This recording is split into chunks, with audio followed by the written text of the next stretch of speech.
इस कहानी की शुरुआत होती है 16 साल के एक लड़के जैकब से, जो एक स्टोर में काम करता है। शाम के वक्त उसके साथ काम करने वाली एक महिला उसे घर छोड़ने निकलती है और रास्ते में जैकब अपने दादाजी इब्राहिम को फोन करता है। लेकिन इस बार इब्राहिम की आवाज पहले जैसी नहीं होती, क्योंकि वो बहुत घबराए हुए लग रहे होते हैं। वो बार बार जैकब से कहते हैं कि किसी भी हालत में घर मत आना, यहाँ बहुत बड़ा खतरा है। जैकब को लगता है कि दादाजी फिर से अपनी पुरानी अजीब बातों में उलझ गए हैं, इसलिए वो उनकी चेतावनी को गंभीरता से नहीं लेता और सीधे घर पहुंच जाता है। घर के अंदर कदम रखते ही वो देखता है कि पूरा सामान बुरी तरह बिखरा पड़ा है, जैसे कोई हर कोना छान कर किसी चीज की तलाश कर रहा हो। तभी उसकी नजर पीछे की टूटी हुई रेलिंग पर पड़ती है और बिना वक्त गंवाए वो जंगल की तरफ बढ़ जाता है। जंगल के अंदर कुछ दूर जाने पर जैकब को उसके दादाजी जमीन पर घायल हालत में पड़े मिलते हैं। उन्हें देखते ही वो घबरा जाता है और तुरंत मदद के लिए फोन मिलाता है। लेकिन तभी इब्राहिम आखिरी बार उसका हाथ पकड़ लेते हैं। टूटी हुई सांसों के बीच वो जैकब से कहते हैं कि उसे आयरलैंड जाना होगा और वहां एक खास पक्षी उसे सारी सच्चाई बताएगा। इसके साथ ही वो उसे 3 सितंबर 1943 के काल चक्र के अंदर जाने के लिए भी कहते हैं। जैकब उनकी बातों का मतलब बिल्कुल नहीं समझ पाता, फिर भी उनसे वादा कर लेता है कि वो उनकी आखिरी इच्छा जरूर पूरी करेगा। अगले ही पल इब्राहिम हमेशा के लिए इस दुनिया को छोड़ देते हैं। तभी जैकब पीछे मुड़कर देखता है तो उसे कुछ पलों के लिए एक डरावना साया दिखाई देता है। लेकिन उसके साथ आई महिला जब उधर गोलियां चलाती है तो वहां कुछ भी नहीं मिलता। थोड़ी ही देर में पुलिस पहुंच जाती है और जांच के बाद इस मौत को जंगली जानवर का हमला मानकर मामला बंद कर देती है। करीब 1 महीना बीत जाता है, लेकिन उस रात की हर बात जैकब के दिमाग में लगातार घूमती रहती है। उसकी मानसिक हालत पहले जैसी नहीं रहती, इसलिए उसे एक साइकेट्रिस्ट के पास ले जाया जाता है। वहीं बैठकर जैकब अपने बचपन की सारी बातें याद करता है। उसे याद आता है कि दादाजी हमेशा आयरलैंड की एक रहस्यमयी जगह की कहानियां सुनाते थे, जहाँ कुछ ऐसे बच्चे रहते थे जिनके अंदर अलग अलग तरह की जादुई शक्तियां थीं। उस जगह की देखभाल मिस पेरेग्रीन करती थीं, जो जरूरत पड़ने पर एक पक्षी का रूप भी ले सकती थीं। बचपन में जैकब इन कहानियों पर पूरा यकीन करता था, लेकिन जैसे जैसे वो बड़ा हुआ और स्कूल में ये बातें सुनाई, हर किसी ने उसका मजाक उड़ाया। धीरे धीरे उसने भी मान लिया कि शायद दादाजी सिर्फ बच्चों का मन बहलाने के लिए ऐसी कहानियां सुनाते थे। हालांकि इब्राहिम हमेशा यही कहते रहे कि उन्होंने उससे कभी झूठ नहीं बोला। कुछ समय बाद जैकब अपने दादाजी का घर खाली करने पहुंचता है, जहां उसकी आंटी उसे उनका पुराना सामान सौंपती है। उन्हीं चीजों के बीच उसे एक पोस्ट कार्ड मिलता है, जिसे देखकर वो हैरान रह जाता है। ये पोस्ट कार्ड मिस पेरेग्रीन ने इब्राहिम के नाम भेजा था, जिसमें लिखा था कि वो और बाकी सभी बच्चे आज भी उनका इंतजार कर रहे हैं। इस एक खत को पढ़ते ही जैकब के मन में फिर से वही सवाल उठने लगते हैं जिन्हें वो इतने सालों से झूठ समझता आया था। वो ये पोस्ट कार्ड अपनी साइकेट्रिस्ट को दिखाता है और कहता है कि अगर वो खुद उस जगह पर जाकर सब कुछ देख ले तो शायद उसे भी सच्चाई का पता चल जाएगा। साइकेट्रिस्ट भी उसे वहां जाने की सलाह देती है, क्योंकि उसके मुताबिक तभी जैकब अपने भ्रम और हकीकत के बीच का फर्क समझ पाएगा। आखिरकार जैकब अपने पिता के साथ आयरलैंड जाने के लिए तैयार हो जाता है। उसके पिता पक्षियों पर किताब लिख रहे होते हैं, इसलिए ये सफर उनके काम के लिए भी फायदेमंद साबित हो सकता था। समुद्र पार करते वक्त जैकब की नजर आसमान में उड़ते एक पक्षी पर पड़ती है और उसे तुरंत दादाजी की वही पुरानी कहानी याद आ जाती है, जिसमें मिस पेरेग्रीन पक्षी का रूप धारण करती थी। कुछ देर बाद दोनों उस सुनसान द्वीप पर पहुंच जाते हैं और जैकब सीधे उस अनाथालय की तरफ निकल पड़ता है, जिसके बारे में उसने बचपन से अनगिनत कहानियां सुनी थीं। लेकिन वहां पहुंचकर उसकी सारी उम्मीदें टूट जाती हैं, क्योंकि पूरी इमारत खंडहर में बदल चुकी होती है। उसे बताया जाता है कि दूसरे विश्व युद्ध के दौरान यहाँ बम गिरा था और उसके बाद से ये जगह हमेशा के लिए वीरान हो गई। जैकब भारी मन से वहां से लौट तो आता है, लेकिन उसके दिल में अब भी यही सवाल गूंज रहा होता है कि आखिर दादाजी उसे इसी जगह भेजना क्यों चाहते थे। अगली सुबह जैकब के मन से उस खंडहर का ख्याल निकल ही नहीं रहा होता, इसलिए वो अकेले दोबारा उसी अनाथालय में पहुंच जाता है। इस बार जैसे ही वो टूटी हुई इमारत के अंदर कदम रखता है, उसे बार बार ऐसा महसूस होने लगता है कि वहां कोई और भी मौजूद है। अचानक उसके सामने एक छोटी लड़की दिखाई देती है, जो उसे देखकर इब्राहिम का नाम लेती है। जैकब कुछ समझ पाता उससे पहले वो लड़की तेजी से वहां से भाग जाती है। जैकब उसके पीछे दौड़ता है, लेकिन जल्दबाजी में गिरकर बेहोश हो जाता है। जब उसकी आंख खुलती है तो वो खुद को कुछ अजीब बच्चों के बीच घिरा हुआ पाता है और इन्हीं चेहरों को देखकर उसे दादाजी की सुनाई हुई हर कहानी याद आने लगती है। जैकब हैरानी से उन बच्चों से पूछता है कि क्या वो सब मर चुके हैं, क्योंकि उसके हिसाब से तो इस अनाथालय को कई साल पहले तबाह कर दिया गया था। लेकिन बच्चे मुस्कुराकर बताते हैं कि वो बिल्कुल जिंदा हैं। तभी जैकब की नजर एक ऐसे लड़के पर पड़ती है जो कपड़े पहने होने पर ही दिखाई देता है, वरना पूरी तरह गायब हो जाता है। एक लड़की हवा से भी हल्की होती है, इसलिए उसके पैरों में हमेशा भारी लोहे के जूते बंधे रहते हैं। एक दूसरी लड़की जिसके सुनहरे बाल होते हैं, उसके हाथ जिस चीज को छू लेते हैं वो तुरंत जलने लगती है, इसीलिए वो हमेशा दस्ताने पहन कर रखती है। वहीं एक बच्ची के अंदर कई लोगों जितनी ताकत होती है। एक लड़के के पेट में मधुमक्खियां रहती हैं, किसी के सिर के पीछे दूसरा मुंह होता है, तो कोई अपने सपने दूसरों को दिखा सकता है। जैकब जितना उन्हें देखता है उतना ही उसे यकीन होने लगता है कि दादाजी ने जो कुछ बताया था वो सिर्फ कहानी नहीं थी। इसी दौरान जैकब उस लड़की से पूछता है जिसने उसे इब्राहिम कहकर बुलाया था कि उसने ऐसा क्यों कहा। वो बताती है कि जैकब बिल्कुल अपने दादाजी जैसा दिखता है, इसलिए उसे पहली नजर में वही समझ लिया गया। इसके बाद वो सब जैकब को जल्दी से अपने साथ चलने के लिए कहते हैं, क्योंकि अगर किसी और ने उन्हें देख लिया तो बड़ी मुसीबत खड़ी हो सकती है। सभी बच्चे उसे एक गुफा के अंदर ले जाते हैं, लेकिन जैकब को अब भी समझ नहीं आता कि आखिर ये सब हो क्या रहा है। डर और उलझन में वो वहां से भाग निकलता है और सीधे उस गेस्ट हाउस में पहुंच जाता है जहां वो अपने पिता के साथ रुका हुआ था। जैकब जैसे ही ऊपर अपने कमरे की तरफ बढ़ता है, वहां मौजूद लोग उसे शक की नजर से देखने लगते हैं। वहां का मैनेजर भी पहले जैसा नहीं होता और वो जैकब को पहचानने से साफ इनकार कर देता है। कुछ ही देर में कई लोग उसे पकड़ लेते हैं और उसे जासूस समझने लगते हैं। जैकब बार बार समझाने की कोशिश करता है कि वो सिर्फ एक टूरिस्ट है, लेकिन कोई उसकी बात सुनने को तैयार नहीं होता। तभी अचानक कमरे के अंदर रखे गिलास और प्लेटें अपने आप उड़कर गिरने लगते हैं। वहां मौजूद हर इंसान घबरा जाता है, क्योंकि किसी को समझ नहीं आता कि ये सब आखिर कौन कर रहा है। उसी अफरा तफरी का फायदा उठाकर सुनहरे बालों वाली लड़की वहां पहुंचती है, जैकब का हाथ पकड़ती है और उसे अपने साथ बाहर ले जाती है। जाते जाते वो दरवाजे को छूती है और अगले ही पल उसमें आग लग जाती है, जिससे पीछा करने वाले लोग वहीं रुक जाते हैं। जैकब उन बच्चों के साथ घोड़ा गाड़ी में बैठकर वहां से निकल जाता है। रास्ते में वो उनसे पूछता है कि क्या दादाजी की सारी बातें सच थीं और क्या उनके अंदर सच में जादुई शक्तियां हैं। तभी पीछे से एक आवाज आती है कि अभी तक उसने सब कुछ देखा ही कहाँ है। जैकब मुड़कर देखता है तो वहां कोई नहीं होता, लेकिन अगले ही पल एक लड़का कपड़े पहनते हुए उसके सामने दिखाई देता है, जो कुछ देर पहले तक पूरी तरह अदृश्य था। इसके बाद बच्चे उसे बताते हैं कि वो अब अपनी दुनिया में नहीं है। आज की तारीख 2016 नहीं बल्कि 3 सितंबर 1943 है। ये सुनते ही जैकब के पैरों तले जमीन खिसक जाती है, क्योंकि उसे पहली बार एहसास होता है कि वो सिर्फ किसी रहस्यमयी जगह पर नहीं बल्कि वक्त के अंदर भी सफर करके अतीत में पहुंच चुका है। जैकब अब उन बच्चों के साथ उस बड़े से घर में पहुंचता है जहां उसकी मुलाकात मिस पेरेग्रीन से होती है। वही इस जगह की देखभाल करती हैं और सभी बच्चे उन्हें अपनी संरक्षक मानते हैं। मिस पेरेग्रीन जैकब का स्वागत करती हैं, जैसे उन्हें पहले से पता हो कि एक दिन वो यहाँ जरूर आएगा। इसके बाद वो जैकब की मुलाकात एक एक करके सभी बच्चों से करवाती हैं। तभी जैकब की नजर एमा पर पड़ती है, जो हवा से भी हल्की होने की वजह से जमीन पर टिक नहीं सकती। बातचीत के दौरान जैकब को पता चलता है कि एमा कभी उसके दादाजी इब्राहिम से बहुत प्यार करती थी, लेकिन जब इब्राहिम इस जगह को छोड़कर चले गए तो धीरे धीरे उनके खत भी आने बंद हो गए। इसके बावजूद एमा जैकब से कोई शिकायत नहीं करती और उसके साथ बिल्कुल अपनापन दिखाती है।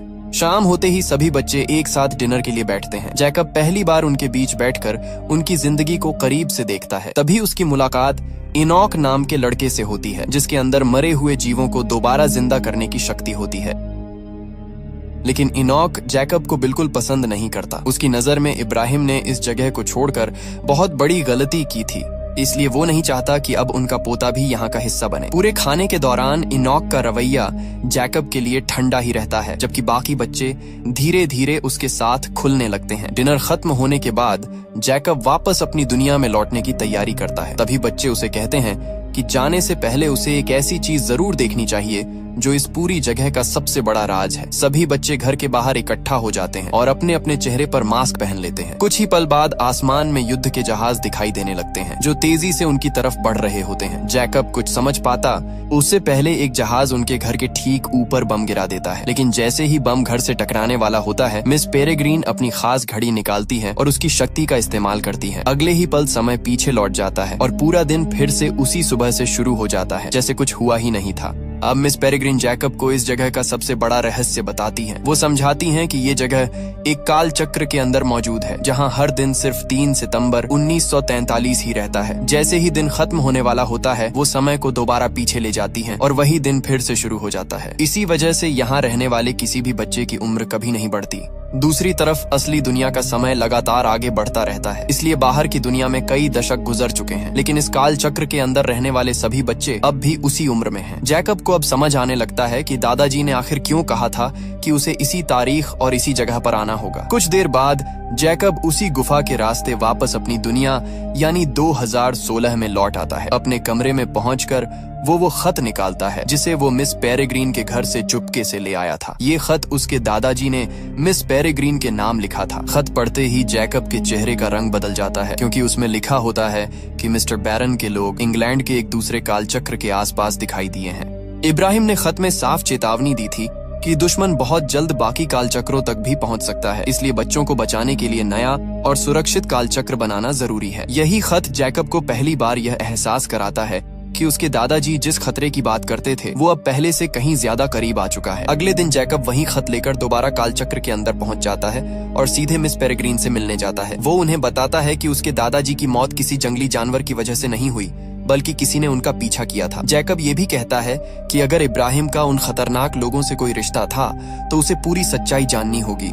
मिस पेरेग्रीन उसके हाथ में मौजूद खत देखती है, लेकिन उसे डांटते हुए कहती हैं कि उसे बिना इजाजत ये खत कभी नहीं लेना चाहिए था। इसके बावजूद वो समझ जाती हैं कि अब जैकब को सच से ज्यादा देर तक दूर नहीं रखा जा सकता। हालांकि वो अभी भी पूरी बात बताने से बचती हैं और जैकब को अपने साथ चलने के लिए कहती हैं। इसके बाद एमा जैकब को एक ऐसी जगह लेकर जाती है जहाँ वो पहले कभी नहीं गया होता। वहाँ पहुंचकर जैकब देखता है कि मिस पेरेग्रीन पहले से किसी चीज का इंतजार कर रही हैं, जैसे उन्हें ठीक ठीक पता हो कि अगले ही पल क्या होने वाला है। कुछ ही देर बाद एक अदृश्य दैत्य वहां आ पहुंचता है। वहां मौजूद बाकी बच्चों को वो बिल्कुल दिखाई नहीं देता, लेकिन जैकब साफ साफ उसे देख लेता है। मिस पेरेग्रीन बिना देर किए उस दैत्य पर हमला करती है और आखिरकार उसे खत्म कर देती है। पूरा दृश्य देखकर जैकब हैरान रह जाता है। दैत्य के मरने के बाद एमा जैकब से पूछती है कि क्या उसने भी उस जीव को देखा था। जब जैकब हाँ में जवाब देता है तो एमा बताती है कि यही उसकी असली शक्ति है। उस दैत्य को यहाँ मौजूद कोई भी बच्चा नहीं देख सकता, लेकिन जैकब ने उसे साफ देख लिया। वो कहती है कि बिल्कुल यही ताकत उसके दादाजी इब्राहिम के अंदर भी थी। जैकब अब भी खुद को एक साधारण लड़का मानता है, लेकिन एमा उसे समझाती है कि अगर वो आम इंसान होता तो कभी इस कालचक्र के अंदर प्रवेश ही नहीं कर पाता। तभी मिस पेरेग्रीन भी वहां आ जाती हैं और बताती हैं कि उन्हें जैकब के जन्म से ही उसकी शक्ति के बारे में पता था। इब्राहिम चाहते थे कि उनका पोता पहले सामान्य जिंदगी जिए, इसलिए उन्होंने उसके 18वें जन्मदिन से पहले ये राज कभी नहीं बताया। इसके बाद मिस पेरेग्रीन जैकब को एक पुरानी किताब दिखाती है जिसमें उनके पूरे इतिहास का जिक्र होता है। वो बताती हैं कि बहुत समय पहले कुछ पेक्यूलियर लोग कालचक्र में रहते रहते थक गए थे। उनका मानना था कि अगर एम्ब्रिन की शक्तियों का सही इस्तेमाल किया जाए तो वो कालचक्र के बाहर भी हमेशा जवान रह सकते हैं। इन्हीं लोगों का नेता मिस्टर बैरन था। उसने एक एम्ब्रिन को पकड़कर उसके ऊपर खतरनाक प्रयोग किया, लेकिन उसका प्रयोग सफल होने के बजाय उल्टा पड़ गया। अमर बनने की जगह वो और उसके साथी भयानक अदृश्य दैत्यों में बदल गए। कई सालों की कोशिश के बाद बैरन को फिर इंसानी रूप पाने का तरीका मिल गया। उसे पता चला कि अगर वो शक्तिशाली बच्चों की आंखें निकालकर उनका इस्तेमाल करे तो वो खुद और अपने साथियों को दोबारा इंसान बना सकता है। तभी से वो अलग अलग काल चक्रों पर हमला करके बच्चों का शिकार कर रहा था। इतने में वहाँ एक दूसरी एम्ब्रिन पहुँचती है जो बुरी तरह डरी हुई होती है। वो बताती है कि बैरन ने उसके काल चक्र का पता लगा लिया था और उसके लगभग सभी बच्चों को मार डाला। किसी तरह अपनी जान बचाकर वो यहाँ तक पहुँच पाई है। वो सबको चेतावनी देती है कि अब कोई भी काल चक्र सुरक्षित नहीं रहा। बैरन पहले से ज्यादा ताकतवर हो चुका है और इस बार उसका निशाना सिर्फ बच्चे नहीं बल्कि एम्ब्रिन भी हैं। ये बात सुनते ही मिस पेरेग्रीन समझ जाती हैं कि अब यहाँ रुकना खतरे से खाली नहीं है। वो फैसला करती हैं कि सभी बच्चों को लेकर जल्द से जल्द नया और सुरक्षित कालचक्र ढूंढना होगा, क्योंकि दुश्मन अब उनके दरवाजे तक पहुंचने ही वाला है। मिस पेरेग्रीन सभी बच्चों को जल्दी से सफर की तैयारी करने के लिए कह देती हैं। दूसरी एम्ब्रिन की बातों से साफ हो चुका था कि बैरन एक एक करके हर काल चक्र तक पहुंच रहा है, लेकिन जैकब इस लड़ाई का हिस्सा नहीं बनना चाहता। उसे लगता है कि ये दुनिया उसकी नहीं है, इसलिए वो किसी से कुछ कहे बिना वापस अपनी दुनिया यानी 2016 में लौट आता है। वहां पहुंचकर भी उसका मन बिल्कुल शांत नहीं होता, क्योंकि काल चक्र में देखी हर चीज लगातार उसके दिमाग में घूम रही होती है। तभी रास्ते में उसकी नजर एक ऐसी लाश पर पड़ती है जिसकी हालत बिल्कुल उसके दादाजी जैसी होती है। उसी पल उसे यकीन हो जाता है कि अदृश्य दैत्य अब उसकी दुनिया तक भी पहुंच चुके हैं। जैकब बिना एक पल गंवाए दोबारा गुफा की तरफ भागता है ताकि मिस पेरेग्रीन को इस नए खतरे के बारे में बता सके, लेकिन उसे बिल्कुल भी अंदाजा नहीं होता कि कोई लगातार उसका पीछा कर रहा है। जैसे ही वो गुफा के अंदर दाखिल होता है उसके पीछे पीछे एक आदमी भी वहां पहुंच जाता है। पहले तो वो खुद को एक साधारण इंसान की तरह पेश करता है और जैकब से सवाल पूछने लगता है, लेकिन अगले ही पल उसका चेहरा बदलने लगता है। जैकब हैरान रह जाता है क्योंकि उसके सामने खड़ा इंसान कोई और नहीं बल्कि वही साइकेट्रिस्ट होता है जिससे वो पिछले कई दिनों से मिलता आ रहा था। अब उसका असली रूप सामने आ चुका था और वही खतरनाक बैरन था जिसकी कहानियां मिस पेरेग्रीन ने अभी अभी उसे सुनाई थीं। बैरन जैकब को बंदी बनाकर सीधे मिस पेरेग्रीन के घर पहुंच जाता है। वहां पहुंचते ही वो साफ कह देता है कि अगर मिस पेरेग्रीन ने खुद को उसके हवाले नहीं किया तो जैकब जिंदा नहीं बचेगा। मिस पेरेग्रीन अच्छी तरह जानती थीं कि जैकब की शक्ति उनके लिए कितनी अहम है, क्योंकि अदृश्य दैत्यों को देखने वाला अब वही अकेला इंसान बचा था। बच्चों की जान बचाने के लिए वो अपनी मर्जी से पक्षी का रूप धारण करती है और बैरन खुद उन्हें एक पिंजरे में कैद कर लेता है। जाने से पहले मिस पेरेग्रीन जैकब की तरफ देखती हैं और उसे सिर्फ एक जिम्मेदारी सौंपती हैं। वो कहती हैं कि अब बाकी सभी बच्चों की सुरक्षा उसी के हाथ में है। इसके बाद बैरन उन्हें अपने साथ लेकर वहां से निकल जाता है। दूसरी एम्ब्रिन बच्चों को लेकर वहां से सुरक्षित निकलने की कोशिश करती है, लेकिन तभी एक अदृश्य दैत्य उन पर हमला कर देता है और उन्हें भी पकड़ लिया जाता है। हालांकि इस अफरा तफरी के बीच जैकब और बाकी सभी बच्चे किसी तरह घर से बाहर निकलने में कामयाब हो जाते हैं। तभी आसमान में फिर से युद्ध के जहाज दिखाई देने लगते हैं। इस बार कोई भी समय को पीछे नहीं घुमा सकता क्योंकि मिस पेरेग्रीन अब वहां मौजूद नहीं थी। कुछ ही सेकंड बाद बम सीधे घर पर गिरता है और पूरा अनाथालय जोरदार धमाके के साथ तबाह हो जाता है। लेकिन बच्चे पहले ही बाहर निकल चुके होते हैं, इसीलिए उनकी जान बच जाती है। उसी धमाके में वहां मौजूद अदृश्य दैत्य भी खत्म हो जाता है और अब उनके पास पीछे लौटने के लिए कोई घर नहीं बचता। घर के पूरी तरह बर्बाद होने के बाद जैकब सभी बच्चों को इकट्ठा करता है। अब सबका सिर्फ एक ही मकसद होता है, किसी भी कीमत पर मिस पेरेग्रीन को बैरन के कब्जे से छुड़ाना। बच्चों को अंदाजा होता है कि बैरन उन्हें कहां लेकर गया होगा, इसलिए वो समुद्र के किनारे पहुंच जाते हैं। वहां एमा अपनी शक्ति का इस्तेमाल करके समुद्र की गहराई में डूबे एक पुराने जहाज को ऊपर ले आती है। जहाज के अंदर कई पुराने कंकाल भी पड़े होते हैं, लेकिन इस वक्त किसी का ध्यान उन पर नहीं होता। सभी बच्चे उसी जहाज पर सवार होकर बैरन के ठिकाने की तरफ निकल पड़ते हैं। समुद्र का सफर तय करने के बाद जैकब और बाकी सभी बच्चे उस जगह के करीब पहुंच जाते हैं जहां बैरन ने अपना ठिकाना बनाया होता है। रास्ते में एमा अपनी शक्ति से पूरे जहाज को संतुलित रखती है, जबकि बाकी बच्चे चुपचाप आगे की तैयारी करते रहते हैं। अब किसी के चेहरे पर डर नहीं, बल्कि मिस पेरेग्रीन को वापस लाने का इरादा साफ दिखाई देता है। कुछ देर बाद उन्हें दूर वही इमारत नजर आने लगती है जहां बैरन अपने अगले प्रयोग की तैयारी कर रहा होता है। सभी बच्चे बिना शोर किए किनारे उतरते हैं और अलग अलग रास्तों से अंदर घुसने का फैसला करते हैं ताकि दुश्मन को उनके आने की भनक न लगे। सबसे पहले एमा अंदर पहुंचती है और सीधे बैरन के सामने खड़ी हो जाती है। वो उसे साफ चेतावनी देती है कि अगर उसने मिस पेरेग्रीन और बाकी एम्ब्रेंस को तुरंत आजाद नहीं किया तो उसका अंजाम अच्छा नहीं होगा। साथ ही वो ये भी बता देती है कि उनका एक अदृश्य दैत्य पहले ही मारा जा चुका है। एमा की बात सुनकर बैरन गुस्से से भर जाता है। उसे यकीन ही नहीं होता कि कुछ बच्चे उसके सबसे ताकतवर हथियार को खत्म कर सकते हैं। अगले ही पल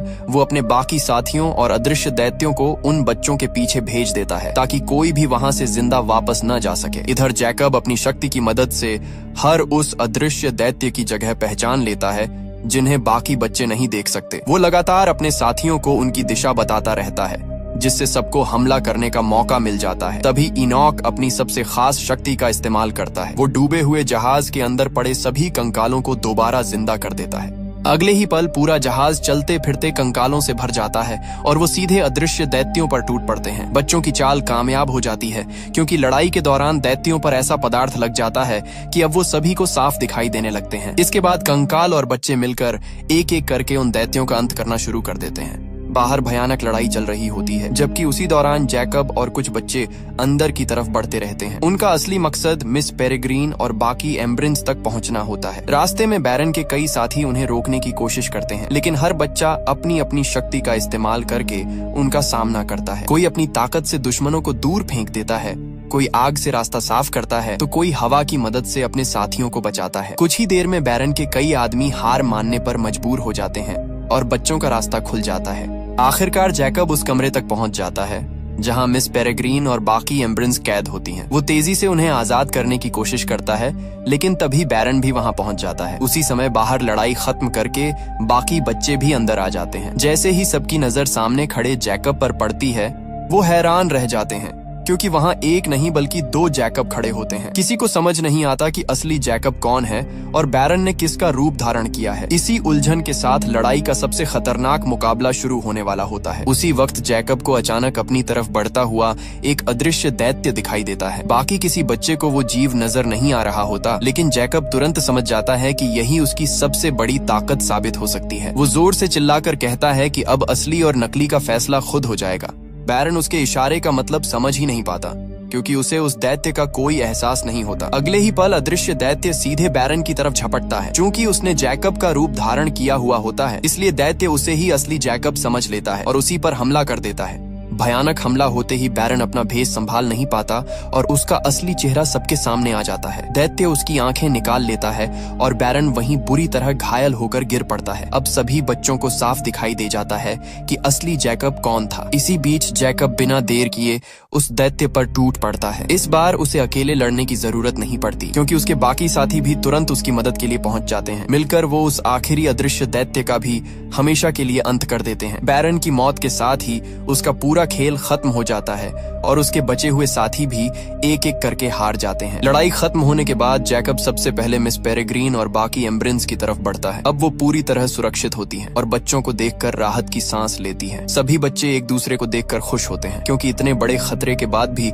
उनमें से कोई पीछे नहीं हटता। लेकिन ये खुशी ज्यादा देर नहीं टिकती, क्योंकि मिस पेरेग्रीन तुरंत सबको याद दिलाती हैं कि वो अभी भी अपने असली समय से बहुत दूर हैं। अगर बच्चे ज्यादा देर तक इसी वक्त में रुके रहे तो काल चक्र के बाहर उनकी उम्र तेजी से बढ़ने लगेगी और उनकी जान भी खतरे में पड़ सकती है। मिस पेरेग्रीन फैसला करती हैं कि अब सभी बच्चों को तुरंत वापस अपने समय में लौटना होगा। एमा जैकब के पास आती है और उसे बताती है कि उनका सफर अब यहीं से अलग होने वाला है। वो चाहती है कि जैकब अपने समय में रहे, क्योंकि वहीं उसकी जरूरत है। जैकब ये सुनकर खामोश हो जाता है, लेकिन वो समझ चुका होता है कि हर किसी की अपनी जगह होती है। एमा और बाकी सभी बच्चे मिस पेरेग्रीन के साथ वापस अपने कालचक्र में लौटने की तैयारी करने लगते हैं। जाने से पहले एमा जैकब से कहती है कि उसका यहाँ रुकना ही सही होगा, क्योंकि उसकी दुनिया में अभी बहुत कुछ बाकी है। जैकब उसे रोकना चाहता है, लेकिन वो समझ चुका होता है कि अगर बच्चे अपने समय पर वापस नहीं पहुंचे तो उनकी उम्र अचानक बढ़ने लगेगी। भारी मन से वो एमा को जाते हुए देखता रहता है, जबकि मिस पेरेग्रीन सभी बच्चों को लेकर वहाँ से निकल जाती है। कुछ ही पलों में जैकब अकेला रह जाता है और फिर अपने घर की तरफ लौट पड़ता है। घर पहुंचते ही जैकब सीधे अपने दादाजी इब्राहिम से मिलने जाता है। उन्हें अपने सामने जिंदा देखकर उसकी आंखों में खुशी साफ दिखाई देती है और वो बिना कुछ सोचे उन्हें गले लगा लेता है। इब्राहिम भी सब कुछ समझ जाते हैं, क्योंकि उन्हें पहले से अंदाजा था कि एक दिन जैकब ये पूरा सफर तय करके जरूर लौटेगा।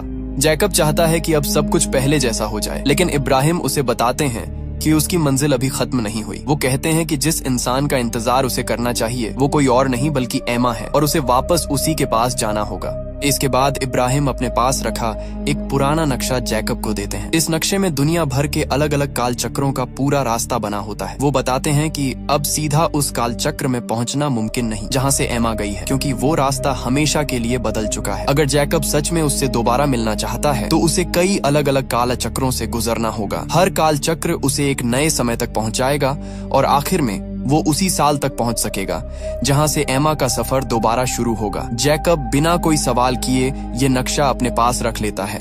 इसके बाद जैकब अपनी नई यात्रा शुरू करता है। वो एक काल चक्र से निकलकर दूसरे काल चक्र में जाता है और लगातार समय के अलग अलग पड़ाव पार करता रहता है। आखिरकार लंबा सफर तय करने के बाद वो 1942 में पहुंच जाता है, लेकिन यहाँ पहुंचने के बाद भी उसकी मंजिल पूरी नहीं होती, क्योंकि एमा से मिलने के लिए उसे पूरे 1 साल इंतजार करना पड़ता है। इस दौरान वो अपनी पहचान छिपाकर रहता है और हालात के मुताबिक आगे बढ़ता रहता है। उसे अच्छी तरह पता होता है कि सही दिन आने से पहले वो कुछ भी बदल नहीं सकता।